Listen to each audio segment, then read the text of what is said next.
மாறினாதான். கர்த்தருடைய வார்த்தையின் மூலமாக நமக்கு ஒவ்வொரு செய்தியை கர்த்தர் பேசுகிறார். பைபிள் மட்டும்தான் ஒரே புஸ்தகம், ஆரம்பம் முடிவு எல்லாமே முழுமையா இருக்கிறது. பைபிள் வந்து ஒரு கம்ப்ளீட் புக்.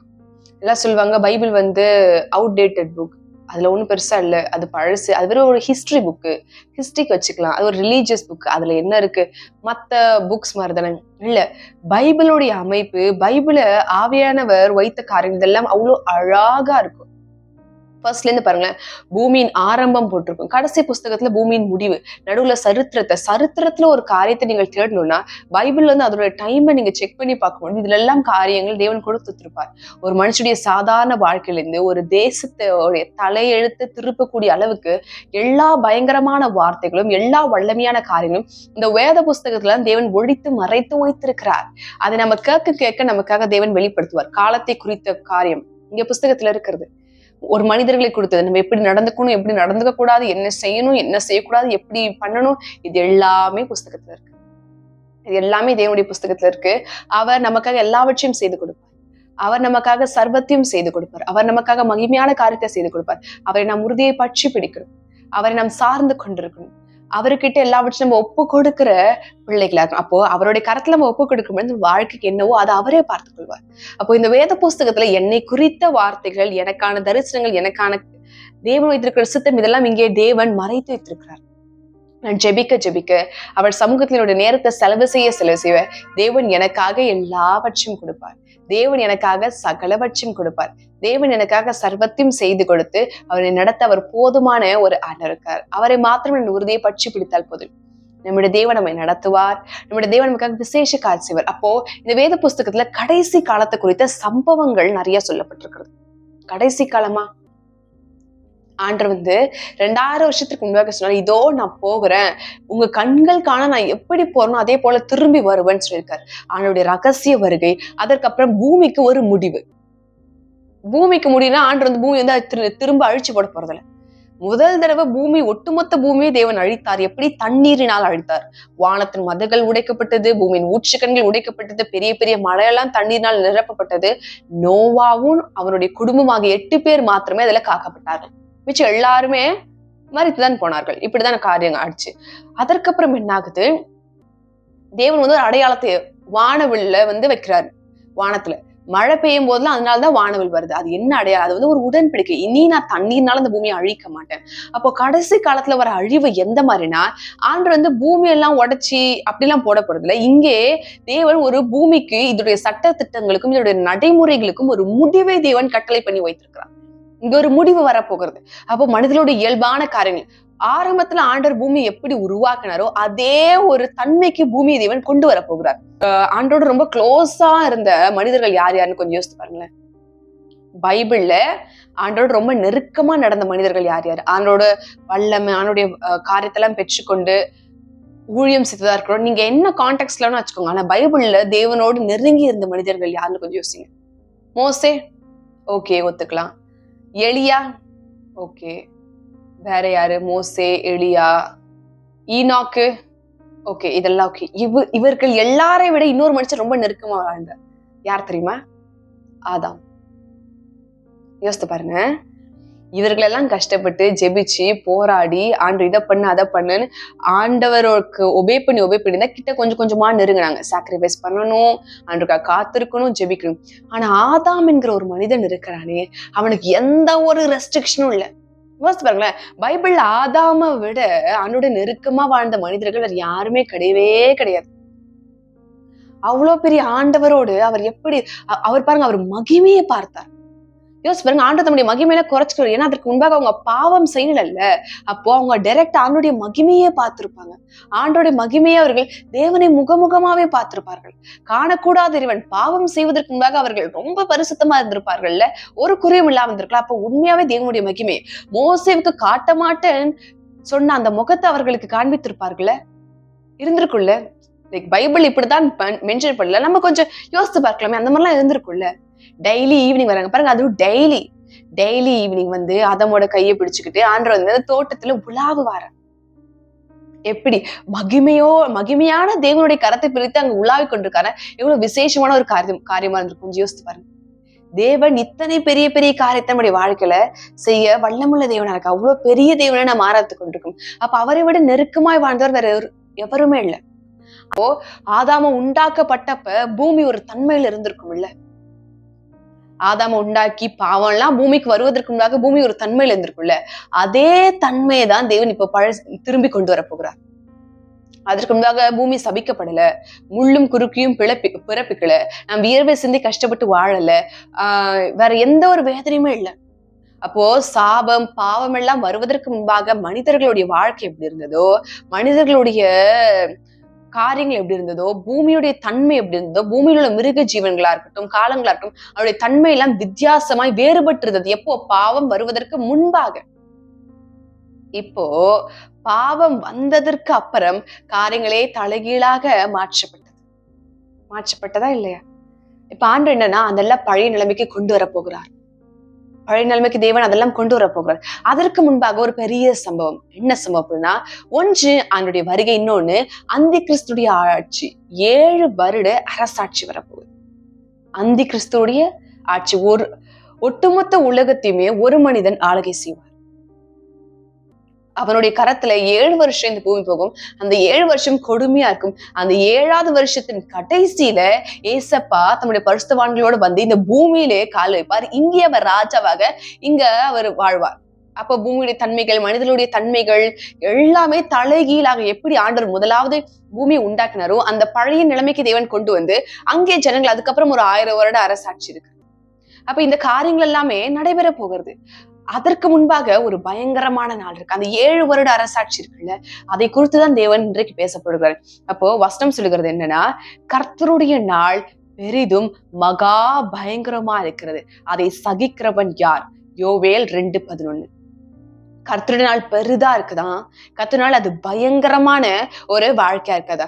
பாருங்களேன், கர்த்தருடைய நாள்னு ஒரு நாளை குறிச்சிருங்க. ஒரு நாள்னா ஜஸ்ட் ஒன் டே இல்ல, அது ஒரு பீரியட் ஆஃப் டைம், ஒரு காலகட்டம். வெளிப்படுத்தின விசேஷத்துல நீங்க படித்து பார்க்கும்பொழுது 7 தூதர்கள், 7 முத்திரை, 7 எக்காலம், எல்லாம் 7 7 7 இருக்கும். அப்ப 7 தூதர்கள், 7 முத்திரை, 7 எக்காலம், இதெல்லாம் அவர்கள் சொல்லிக் கொண்டே இருக்கும் பொழுது அது எண்ணத்தை குறிக்கும், என்ன காரியத்தை அது வெளிப்படுத்துகிறது அப்படின்னா, 7 எக்கால, ஒவ்வொரு எக்காலமும் ஒவ்வொரு தூதரும் ஒவ்வொரு காரியங்களும் நடைபெற என்னாச்சுன்னா பெரிய பெரிய மாற்றங்கள் பூமியில் நடைபெற்றது. பூமியில 1/3 ஜனங்கள் அழிந்து போனார்கள். கடல்ல இருக்கிற மிருக ஜீவன்கள்லாம் செத்து போயிடுச்சு. ஜனங்கள் எல்லாம் வித்தியாசமா நடந்தாங்க. பஞ்சம் ஏற்பட்டது, கொள்ளை நோய்கள், பூமி எதிர்ச்சிகள், ஜனத்திற்கு விரோதமாக ஜனம், பட்டயம் பட்டது. பூமி தன்னுடைய நிலையை மாற்றி இருந்தது. ஒரு பெரிய 8 நட்சத்திரம் எல்லாம் பூமியில விழுந்தது. பெரிய படுகொழி உண்டாக்கப்பட்டது. அப்புறம் பாதாளத்தின் கதவுகள் திறக்கப்பட்டது. அங்கேருந்து ஒரு மிருகம் ஏறுது. அதோட மிருகத்துடைய தோற்றம் வித்தியாசமா டிஸ்கிரைப் பண்ணிருக்குது. அதுக்கப்புறம் ஒரு சர்டன் பீரியட் ஆஃப் டைம் மனுஷங்களை கஷ்டப்படுத்துது, அவங்களை வேதனைப்படுத்துது, அவங்களை வருத்தப்படுத்துது. இப்படி எல்லாம் காரியங்கள் போய்கொண்டிருந்தது. இப்படியெல்லாம் விஷயங்கள். அப்போ இதெல்லாமே நடைபெற போகிறது. அப்போ பராக்கிரமசாலி முதலாய் மனம் கசந்து அழும் நாள் அந்த நாளை குறித்து சொல்லப்பட்டிருக்கு. யாராம்? பராக்கிரமசாலி முதலாய்.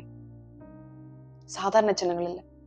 சாதாரண ஜனங்கள் கஷ்ட காலத்திற்கு அவங்க பாடுபட்டா ஓகே, ஒத்துக்கலாம். ஏன்னா அவர்களால அவ்வளவு தெம்பில் அவ்வளவு பலம் அவங்க கஷ்டப்பட்டாங்க. ஆனா பராக்கிரமசாலி முதலாய் மனம் கசந்து அழுநாள். நீ பராக்கிரமசாலி தானே, ஏன் உன்னால் சமாளிக்க முடியாதா? ஏன் உன்னால் காரியத்தை எதிர்கொள்ள முடியாது. ஏன்னா அது கர்த்தர் எதிர்த்து நிற்கிற நாள். எந்த மனிதன் கர்த்தரோடு எதிர்த்து நிற்க முடியும்? தெம்பு இருக்கிறவரையும் கத்துவீர்கள், கர்த்தர் உங்களை கண்டுகொள்ளாதவரையும் நீங்கள் என்னன்னாலும் பேசிக்கொள்ளலாம். யோசிச்சு பாருங்களேன், இப்ப ஏதாவது மனுஷங்க ஆண்டுக்கு விரோதமா ஏதாவது பேசின உடனே கர்த்தருடைய கோபாக்கிற இந்த மனுஷன் மேல வந்து யாராவது பேச துணிவார்களா? ஆண்டவர் அமைதியை பொறுமையா அவர்கள் பொறுத்து இருக்கிறார் கர்த்தர். அப்போ நம்முடைய ஆண்டவர் அப்படியெல்லாம் சில்லியா பிஹேவ் பண்றது இல்ல. அவர் பொறுமையா இருப்பார். ஜெபத்தை எல்லாம் சேர்த்து வைப்பார், எல்லாவற்றையும் சேர்த்து வைப்பார். சங்கீத புஸ்தகத்துல சொல்லும்போது சொல்றது, பூமியின் ராஜாக்கள் எல்லாருமே கர்த்தருடைய பரிசுத்தவான்களுக்கு விரோதமா எழுச்சி கூட்டம் கூடி பேசினார்களாம். அதை பார்த்து ஆண்டவர் கோவப்படல. அவர் என்ன பண்ணாரா? சிரிச்சார். அவர் நகைத்தார்னு வசனம் சொல்லுது. ஆண்டவரே, பரிசுத்தவான்கள் என்ன, உங்களுடைய பிள்ளைகளுக்கு விரோதமா அவர்கள் பேசுற கர்த்தர் சொல்றார், அவர் நகைப்பாராம். ஏன் தெரியுமா? உன்னால பேச மட்டும்தான் முடியும், வேற எதுவுமே முடியாது. அந்த பிள்ளைகளை நான் பாதுகாக்கிறேன், அவர்களோட என் சமூகம் இருக்கிறது, நான் அவர்களுக்காக எல்லாவற்றையும் செய்கிறேன், நான் அவர்களுக்காக சகலையும் செய்கிறேன், சர்வத்தையும் நான் அவர்களுக்காக செய்து கொடுக்கிறேன். அப்போ ஏதாவது தீமை நடக்குமா? ஏதாவது குறைகள் நடக்குமா? ஏதாவது ஒரு காரியங்கள் ஒன்று போகுமா? அப்படி எதுவுமே ஆகாது. இவர்கள் கூட்டம் கூட தான் முடியும், பேசதான் முடியும். காரியங்களை அது ஏன் கையில இருக்கு. காரியங்களுடைய முடிவு என் கருத்துல இருக்கு. என்னுடைய பிள்ளைகளுக்கு விரோதமா எவர் என்ன செய்ய முடியும்? என்னுடைய பிள்ளைகளுக்கு விரோதமா என்ன காரியங்களை ஜனங்களால் நடப்பிக்க முடியும்? ஒன்றுமே செய்ய முடியாது. அவர்கள் ஒன்றுமே செய்ய முடியாது. அதனாலதான் ஆவியானவர் தேவன் நகைத்தார்னு வசனம் சொல்லுது. சிரிக்கதான் தேவன் செய்வார். அவர் கோவப்பட்ட, ஐயோ இவ்வளவு பிளான் போடுறாங்க, நம்மதான் செய்வோம். அதெல்லாம் அன்றைக்கு சில்லி மேட்டர். அதெல்லாம் ஒரு பொருட்டே கிடையாது கர்த்தருக்கு, சுத்தமா கிடையாது. அப்போ இந்த மாதிரி நம்முடைய ஆண்டவர் இருக்கார். அவருடைய பயங்கரமான நாள், அந்த 7 எக்காலங்கள், 7 கலசங்கள், 7 முத்திரைகள் எல்லாம் உடைக்கப்பட எல்லா காரியங்களும் செய்ய செய்ய செய்ய என்னாகும்? பூமியில பெரிய பெரிய மாற்றங்கள் சொன்ன மாதிரி அவ்வளவு சம்பவங்கள். அப்போ அவர்களால் எதுவுமே செய்ய முடியாது. ஜனங்கள் இங்கும் அங்கும் ஓடிக்கொண்டிருப்பார்கள். ஜனங்கள் கொத்து கொத்தாக மறிப்பார்கள். சூழ்நிலைகள் மாறும், காலங்கள் மாறும். சூரியனுடைய ஒளியை கொடுக்காது, சந்திரனுடைய ஒளியை கொடுக்காதுன்னு வசனம் சொல்லுது. அப்ப எதுவுமே தன்னுடைய ஒளியை கொடுக்காதுன்னு வசனம் தெளிவாய் சொல்லுகிறது. அப்ப இவ்வளவு காரியங்கள் நடக்கும்போது பூமியுடைய தோற்றம், பூமியுடைய காரியங்கள் எல்லாமே மாறும். சூரியன் வெளிச்சத்தை கொடுக்கனாலே ஒட்டுமொத்த கதையும் முடிந்தது தெரியுமா? பூமி உண்டானதுல இருந்து அப்படிப்பட்ட சம்பவம் நடந்ததே இல்லை. ஆனா இப்போ நடக்க போகுது, இப்போ நடைபெற போகிறது, இனிமே நடக்க போகுது. தேவனுடைய வார்த்தை தெளிவாய் சொல்லப்பட்டிருக்கு. தேவன் சும்மாலாம் எழுதி கொடுக்கல. தேவன் சொன்ன மாதிரி ஒவ்வொரு வார்த்தையின் எழுத்தும் அதனுடைய உருவும் அழியவே அழியாது. அதெல்லாம் நிறைவேறி கட்டாய முடியும். தேவன் அதை எல்லாமே செய்து முடிப்பார். தேவன் அதை எல்லாவற்றையுமே செய்து முடித்து, சகலற்றையும் செய்து முடித்து, மகிமையான காரியத்தை நம்ம வாழ்க்கையில தேவன் செய்து கொடுப்பார். அவரை மாத்திரம் உறுதியை சார்ந்து கொண்டு, அவரை மாத்திரம் உறுதியை பற்றி பிடிவிட முடியும். ஆண்டவர் பலமான காரியத்தை நமக்கு செய்து கொடுப்பார். நம்முடைய ஆண்டவர் பயங்கரமான காரியம் செய்வார். அப்ப அவருடைய பயங்கரமான நாள் வருது. இது ஏன் நான் சொல்றேன்? பயமுறுத்த வரல, அதற்கு நீங்கள் உங்களை ஆயத்தப்படுத்திக் கொள்ளுங்கள். வருகையிலே காணப்படணும். வருகையை வந்துரும். வருகையிலே காணப்படணும். வருகையிலே தேவனுக்காக சாட்சி இருக்கிற பிள்ளைகளா இருக்கும். இதற்கு முன்பாக ஒரு தேவன் அந்திகிறிஸ்துடைய முத்திரை ஒண்ணு வரும்.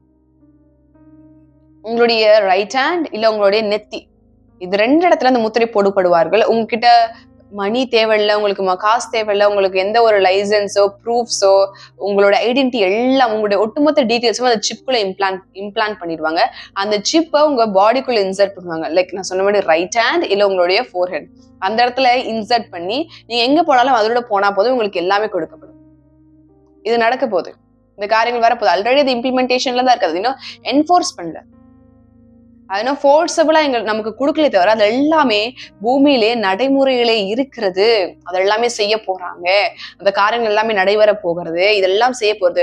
அப்போ அந்த ஒரு பக்கம் அந்த காரியம் நடக்கும், ஒரு பக்கம் தேவனுடைய வருகை, ஒரு பக்கம் பயங்கரமான நாள். இது எல்லாமே பூமியில அடுத்து சம்பவிக்க போது. இது எல்லாமே இந்த சந்ததியார் பார்ப்பார்கள். இப்ப இருக்கிற சந்ததியார் இது எல்லாமே பார்த்து அவர்கள் அந்த பாதையிலே கடந்து செல்லுவார்கள். அவர்கள் அந்த பாதையிலே இருப்பார்கள். அப்போ நம்முடைய நோக்கம் என்ன? அந்த பயங்கரமான நாள் வருகிறது. ஆண்டவரே, அதுல இருந்து என்னை தப்பித்துக் கொள்ளுங்க. நான், என் குடும்பம், எனக்கு தெரிந்தவர்கள், என்னுடைய உறவினர்கள், என்னுடைய திருச்சபையில் இருக்கிற ஜனங்கள் எல்லோருமே அதுல இருந்து அவர்கள் காப்பாற்றப்படணும். அதற்கு முன்பாக தேவனுடைய வருகை இருந்தா வருகையிலே நான் எடுத்துக் கொள்ளப்படணும். ஏன்னா நமக்கு தெரியாது, வருகை 7 வருட அரசாட்சிக்கு முன்பாகன்னு சொல்லுவாங்க. ஆண்டவர் சும்மா ஜனங்கள் கூட்டிக் கொண்டு போக மாட்டாங்க. ஒரு அக்கினிக்குள்ள திருச்சபையை அனுப்பாமல் தேவன் திருச்சபைக்கு அந்த வருகையின் ஜெயத்தை கொடுக்க மாட்டார். அப்போ ஒருவேளை அந்த அக்கினிக்குள்ள திருச்சபை போகணும்னா அது போயிட்டு இருக்கும் பொழுது தேவன் கிட்ட நம்ம பலத்தை கேட்கணும். ஆண்டவரே எனக்கு பலத்தை கொடுங்க, நான் சோதனை நிக்கணும். அதுதான் அந்த முத்திரை. ஆண்டு எல்லாமே வருவதற்கு உங்களை கூட்டிக் கொண்டு போவாதுன்னு நினைக்காதீங்க. ஒரு அக்கினிக்குள்ள அனுப்பாம, ஒரு டெஸ்ட் இல்லாம எப்பயுமே உங்களுக்கு உயர்வு கிடையாது. அப்போ முத்திரை போடுவார்கள். திருச்சபையில் இருக்கிற ஜனங்கள் எப்படி ஆண்டவர் பார்ப்பார்? ஜனங்கள் வைராக்கியமா நிற்கிறார்களா, எனக்கு செய்கிறார்களா பார்ப்பார். அதற்கப்புறம் தான் முத்திரை வரும். ஏன்னா இது இன்னுமே பலமாய் மாறுமா. அந்த முத்திரை போடும்பொழுது என்ன ஆகணும்? ஒரு சில ஜனங்கள் எதிர்த்து நிற்பார்களா, இதை வாங்க முடியாது. ஏன்னா அவர்களுக்கு நன்றே தெரியும், இது அந்திகிறிஸ்துடைய முத்திரை இதன் வாங்கக்கூடாது ஜனங்களுக்கு நல்லா தெரியும். அப்ப அவர்கள் என்ன செய்வார்கள்? வாங்க மாட்டோம் எதிர்த்து நிற்பார்கள். எதிர்த்து நிற்கும் போது அவர்கள் கொல்லப்படுவார்கள். அவர்கள் தேவனுக்காக ரத்த சாட்சியாக மறிக்கப்படுவார்கள். இதெல்லாமே காரியங்கள் கொஞ்சம் கொஞ்சமாக நடைபெற போகுது. அப்போ நாம் எப்படி இருக்குன்னா, தேவனை உறுதியை பற்றி பிடித்து அந்த காலகட்டத்தில நாம் ஜெயம் பெற்றவர்களாய், ஜெயத்தை பாதையிலே இருக்கிற ஜனங்களா இருக்கணும். அப்படி இருக்க காரியங்கள், சூழ்நிலைகள் இது எல்லாமே கொஞ்சம் கொஞ்சமா மாற்றப்படும். அவரை உறுதியை பற்றி பிடித்தால் போதும். அவரை சார்ந்து கொண்டிருந்தால் போதும், மகிமையான காரியத்தை தேவனுடைய வாழ்க்கையில செய்வார். அப்போ நாம் எப்பேற்பட்ட பிள்ளைகளா இருக்குன்னா, அவனுடைய வருகைக்கு நம்மை ஆயத்தமாக்கிக் கொள்ளணும். இந்த 1000 வருட அரசாட்சி இந்த பூமியில வரப்போது, அதற்காக ஜெபிக்கணும். அது மாத்திரம் இல்ல, அந்த பயங்கரமான நாள்ல இருந்து ஜனங்கள் தப்பித்துக் கொள்ளப்படணும். அந்த நாட்கள் தெரிந்து கொள்ளப்பட்டவர்களுக்காக குறைக்கப்படும் வசனம் சொல்லுகிறது. இது ஏதோ தேவன் கட்டுக்கதையா சொல்ல, இந்த காரியங்கள் எல்லாமே நடைபெற போகிறது. இந்த காரியங்கள் எல்லாமே கொஞ்சம் கொஞ்சமாக மாற போகிறது. தேவன் மகிமையான காரியத்தை வாழ்க்கையில செய்து கொடுக்கப்பா. இதற்கெல்லாம் நீங்கள் ஆயத்தமா இருக்கிறீர்களா? இதற்கு உங்களை நீங்கள் ஆயத்தப்படுத்திக் கொள்ளுகிறீர்களா? அதைத்தான் தேவன் விரும்புகிறார். அந்த காரியத்தை தான் தேவன் உங்ககிட்ட எதிர்பார்க்கிறார். நீங்கள் அதற்கு உங்களை ஆயத்தமாக்கிக் கொள்ளணும். முத்திரை வாங்கக்கூடாது. தேவனுக்காக சாட்சியை நிக்கணும்னா உங்க சொந்த பலத்திலையும் உங்க சொந்த தபிலையுமே உங்களால நிக்க முடியாது. பேதுரு ஒரு சமம் சொல்றேன். பேதுரு இருக்கிறாரு. பேதுரு என்ன செய்கிறாருன்னா, ஏசப்பா சொல்றாரு, பேதுருவே என்ன இந்த பந்தியில அவங்க ராப்போச்சனம் கொடுத்துட்டு இருக்காங்க. அப்ப பந்தியில உட்கார்ந்துட்டு இருக்கும் பொழுது அப்பத்தை பிட்டு தேவன் கொடுக்குறாரு. அப்பத்தை பிட்டு கொடுக்குறாரு, திராட்சரசத்தை கொடுத்து அவர் இந்த கம்யூனியனை இனிஷியேட் பண்றாரு. அப்ப அந்த காரியம் ஒரு சம்பவம் பைபிள்ல சொல்லப்பட்டிருக்கு பேதுரு குறித்து. அப்ப பேதுரு ஒரு காரியத்தை செய்தார். ஆண்டவர் ராப்போஜனத்தை எல்லோருக்கும் ஃபர்ஸ்ட் டைம் அப்பத்தை பிட்டு கொடுக்கறது, திராட்சரசம் கொடுக்கறது, இந்த ராப்போஜனத்தை ஆண்டவர் சீஷர்களுக்கு கட்சி கொடுத்து அவர்களுக்கு அதை கொடுத்துட்டு இருக்காரு. அப்படி கொடுத்துட்டே இருக்கும்போது கர்த்தர் ஒரு வார்த்தை சொல்லுகிறார், என்னன்னா உங்கள ஒருவன் எனக்கு காட்டு கொடுப்பான். அப்ப நானான்னு எல்லாம் கேட்கும் பொழுது இந்த பேதுரு மட்டும் சொல்லுவார், ஆண்டவரே நான் நீ எங்க மறுக்கிறீரோ அங்கதான் நானும் இருப்பேன். உங்க கூட தான் இருப்பேன். நான் உமெல்லாம் மறுதளிக்க மாட்டேன். உங்களுக்கு நான் எதுவும் செய்ய மாட்டேன். நான் உமக்காக வைராக்கியமா இருப்பேன் அப்படின்னு சொன்னப்ப ஏசப்பா சேவல் கூவுகிறதுக்கு முன்பாக நீர் என்னை மறுதளிப்ப அப்படின்னு ஆண்டவர் ஏசப்பா சொல்றார். அப்படின்னு சொன்ன உடனே இவருக்கு அது பெருசா எடுத்துக்கல. சூழ்நிலை அப்படி ஒண்ணு மாறல. அதனால அவர் அதை பெருசா கண்டுக்கல. அதற்கப்புறம் என்ன நடக்குது அப்படின்னா, இயேசுவா பிடிச்சு கொண்டு போறாங்க. எல்லாம் போகிறார்கள். இவர் தூரத்துல இருந்து இயேசுவா பிடிச்சு கொண்டு அவங்க அந்த கோர்ட்டுக்கு போறாங்க. போய்கொண்டே இருக்கும்போது இவர் ஒரு டிஸ்டன்ஸ்ல இயேசுவா அப்படியே பாத்துக்கிட்டே போயிட்டே இருக்காரு. போயிட்டே இருக்கும் பொழுது ஜீசஸ கூப்பிட்டு உள்ள அரண்மனைக்குள்ள போயிட்டாச்சு. இங்க இந்த நெருப்புலாம் மூட்டுவாங்கல்ல, அப்ப குளிர்காலமா அவங்க என்ன பண்றாங்க, சுத்தி நெருப்புக்கு பக்கத்துல உட்காந்துருக்காங்க. பேதுரு போய் அவங்க நடுவுல உட்கார்ந்து என்ன நடக்குன்னு தூரத்துல இருந்து ஒரு பார்வை பார்த்துக்கிட்டே இருக்காரு. அப்ப ஒரு வேலைக்காரி ஸ்திரீ ஒரு காரியத்தை கேட்கிறாரு, நீரும் அவரோடு கூட இருந்தவர் தானே, உங்களுடைய பேச்சு முடிய நடவைக்க அவரை போலவே இருக்கு அப்படின்னு சொன்ன உடனே அவர் பேதுரு சொல்றாரு, அவர் சபிக்கும் சத்தியம் பண்ணவும் துவங்கினாரும் வசனம் சொல்றது. என்ன சபிக்க தொடங்கினார், என்ன சத்தியம் பண்ண தொடங்கினார், அவர் யாருன்னே எனக்கு தெரியாது, யாருன்னே தெரியாதுன்னு சபிக்கவும் சத்தியம் பண்ணவும் துவங்கினாரும் வசனம் சொல்லுகிறது. பேதுரு தம்முடைய சொந்த பலத்துல அவரால் நிக்கவே முடியல. பேதுருவால தன்னுடைய சொந்த தெம்புல அவரால் நிக்கவே முடியல, சுத்தமா நிக்க முடியல. 3 தடவை மறுதளிச்ச பிறகு அவர் தேம்பி எழுது. அதுக்கப்புறம் தேவரோட ஒப்புரவாகி நின்றார். அவர் தன்னுடைய சொந்த மாம்சத்துல நின்றார். ஒருவேளை அவர் அந்த 1 மணி நேரம் ஜெபிச்சிருந்த கெத்செமனே தோட்டத்துல ஏசப்பா ஜெபிச்சப்ப ஏசப்பாவோட கூட சேர்ந்து போய் அவரும் ஜெபிச்சிருந்தா ஒருவேளை அவர் அதை மேற்கொண்டிருப்பாரோ என்னவோ. அவர்கள் தான் தூங்கி விட்டு எழுந்து விட்டார்கள் அல்லவா. அதனால ஒரு விஷயம், உங்க சொந்த தெம்புல உங்களால கடைசி காலத்துல நிற்க முடியாது. சொந்த தெம்புல உங்களால ஒண்ணுமே செய்ய முடியாது. உங்க வில் பவர் தோற்றும். உங்களுடைய ஸ்டபர்னான டெசிஷன்ஸ் நிக்காது, தோற்றும். ஆவியானவர், பரிசுத்த ஆவியானுடைய பலன், இதுதான் உங்களுக்கு அதிகமாய் வேண்டும். இதுதான் உங்களுக்கு அளவில்லாமல் வேண்டும். இதுதான் உங்களுக்கு ரொம்ப அதிகமா வேணும். பரிசுத்தாவியோட தெம்புலாம் உங்களால ஒண்ணுமே செய்ய முடியாது. அதுவும் கடைசி காலத்தை உங்களால தாக்கு பிடிக்கவே முடியாது. அதனால ஜாகிரதை உள்ளவர்களா இருங்கள். கவனம் செலுத்துகிற பிள்ளைகளா இருக்க. நம்முடைய ஆண்டவர் நம்முடைய வாழ்க்கையில மகிமையான காரியத்தை செய்து கொடுப்பார். விசேஷமான பூர்ணமான ஆசிரியத்தை வாழ்க்கையில கொடுத்து நம்ம நிறைத்தல அவர் போதுமான தேவனா இருக்கிறார். அவரை நோக்கி கொண்டிருப்போம். அவரை உறுதியப்பற்றி பிடிப்போம். இப்பொழுது பலமான காரியத்தை தேவன் நம்முடைய வாழ்க்கையில செய்வார். வல்லமையின் தேவன் மத்தியில இருக்க. அப்போ அந்த பயங்கரமான நாள்ல என்ன, என் குடும்பத்தை, என் திருச்சபையை, என்னை சுத்தி இருக்கிற ஜனங்கள், எனக்கு தெரிந்தவர்கள் எல்லோரையும் நீங்க காப்பாற்றி விடுங்க ஆண்டவரே. எல்லோருமே தப்பிச்சுக்கணும். நாங்க முத்திரை வாங்கக்கூடாது. அந்த தெம்பை எனக்கு கொடுங்க. உங்களுடைய வருகைக்கு நான் ஆயத்தமாக இந்த காரியத்துக்காக நம்ம ஜெபிப்போம். ஒரு விசை ஆண்டவர்கிட்ட நோக்கி நம்ம ஜெபிப்போம். மகா பரிசுத்தரே உமக்கு ஸ்தோத்திரம் ஆண்டவரே. மகிமேலே வாசம் செய்யும் என் தேவனே உமக்கு ஸ்தோத்திரம் ஆண்டவரே. வல்லமையின் தேவனே உமக்கு ஸ்தோத்திரம் ஆண்டவரே. பரிசுத்த தேவனே உமக்கு ஸ்தோத்திரம் ஆண்டவரே. உன்னதமானவரே, உறைவிடமே, நீதியின் சூரியனே, நியாயாதிபதியே, என்னை நடத்தும் என் தேவனே, என் ரட்சகரே, என் மீட்பரே, உம்மை துதிக்கிறேன் ஆண்டவரே. இந்த நேரத்தில் உம்மை நோக்கி கொண்டிருக்கிறேன் ஆண்டவரே. பரலோகத்தின் ஆண்டவரே உமக்கு நன்றி. பரிசுத்த தேவனே உமக்கு நன்றி அப்பா. அப்பா, இதோ உம்முடைய நாள் அது பயங்கரமான நாளா இருக்கு. அது மப்பு மந்தாரமான நாளா இருக்கிறது. பராக்கிரமசாலி முதலாய் மனம் கசந்து அழும் நாளா இருக்கிறது ஆண்டவரே. பரிசுத்த ஆவியானவரே, அது பராக்கிரமசாலி மனம் கசந்து அழும் நாள் ஆண்டவரே. ஐயோ, அத்தனை பெரிய பயங்கரமான நாட்கள் வரப்போகிறது. அதற்கு ஜனங்களை நீர் ஆயத்தப்படுத்தும் ஆண்டவரே. அந்த நாட்களுக்கு அவர்கள் ஆயத்தமாகட்டும் ஆண்டவரே. உடைய வருகைக்கு ஜனங்கள் ஆயத்தமாகட்டும் ஆண்டவரே. இதோ சீக்கிரமாய் வரப்போகிறீர். அவன் செய்த கிரியைகளை நீர் கூடவே எடுத்துக்கொண்டு வரப்போகிறீர் ஆண்டவரே. நீர் பலன் செய்ய போகிறீர். நீர் பலன் கொடுக்க போகிறீர் ஆண்டவரே. வல்லமையானவரே, உமக்கு நன்றி. மகிமையின் தேவனே, உமக்கு ஸ்தோத்திரம். பராக்கிரம் நிறைந்த என் தேவனே, உமக்கு கோடி கோடி ஸ்தோத்திரம் ஆண்டவரே. யெகோவா ஈரே, யெகோவா ஈரே, யெகோவா ஈரே, உமக்கு ஸ்தோத்திரம் ஆண்டவரே.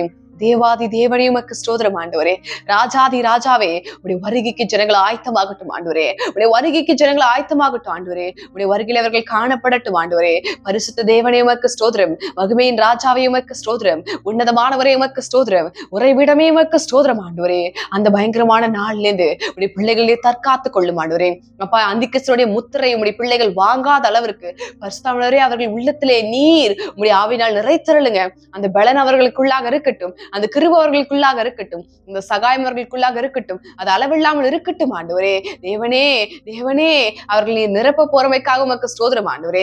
பரிசுத்தாவினரை நிரப்புங்க. ராஜாவை நிரப்புங்க.